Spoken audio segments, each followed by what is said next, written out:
I do nothing. What's happening? Good evening. So I got a chance to watch Undisputed, and it's one of those things where they can try all the smoke and mirrors you want.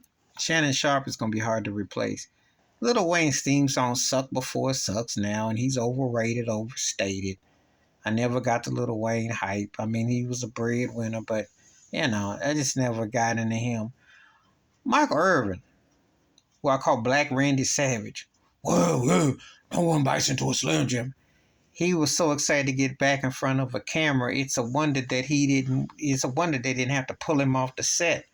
Because after that fiasco during the Super Bowl, and the NFL Network got racially profiled him, and that whole situation, he just went yammering. Keyshawn went yammering. Richard Sherman yammering. And Skip Bayless was sitting there kind of idle. It was strange because he couldn't get no word in. He didn't need 3 replacements of what he already had. He had a great situation. And now he then went and got loud and just talking. And I told you before, the only person that I would, if I could have picked anybody to cover the whole bases, would have been Rasheed Wallace. Both teams play hard. She would have been funny, potent, intelligent, and direct.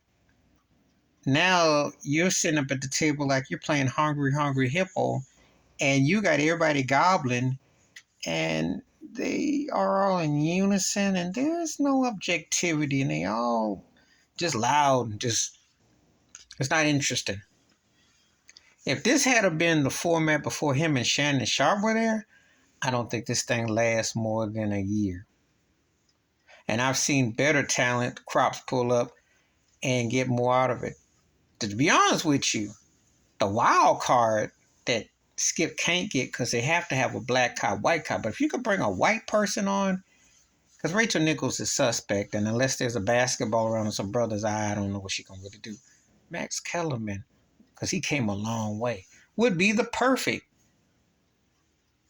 counterpart on Undisputed to Dan Orlovsky. Because actually he's a better version. Orlovsky, his NFL career wasn't that memorable. His takes, and you know how with J.J. Redick, but Kellerman would actually be interesting, But they're going to have to do some, they're going to have to trim the fat on this. They got too much of the same, and, I'm like, who do you cut? I mean, the 3 of them, Keyshawn might be the more logical. Sherman's intellectual, and Irvin's got the enthusiasm. But you gotta, it's like, hey, you gotta get rid of 2 of them. Just saying. And you gotta get somebody who's even keel. And that's what's lacking. It's gonna be a hard fought, not that enticing to watch show. The format's cool with the format, with the back they've touched up, but this ain't it. This ain't it. Undisputed is just loud, wrong, and they missing Shannon Sharpe. As a matter of fact, I wouldn't be a Fox right now. I'd be like, if we can get Shannon out of any of his deals, go get him whatever he wants. I'm just saying. Please like, subscribe, welcome thoughts, comments, and I do respond. Thank you. Wash your hands. Keep your mind clear. Watch out for another shit if you feel like it. I'm out. Peace.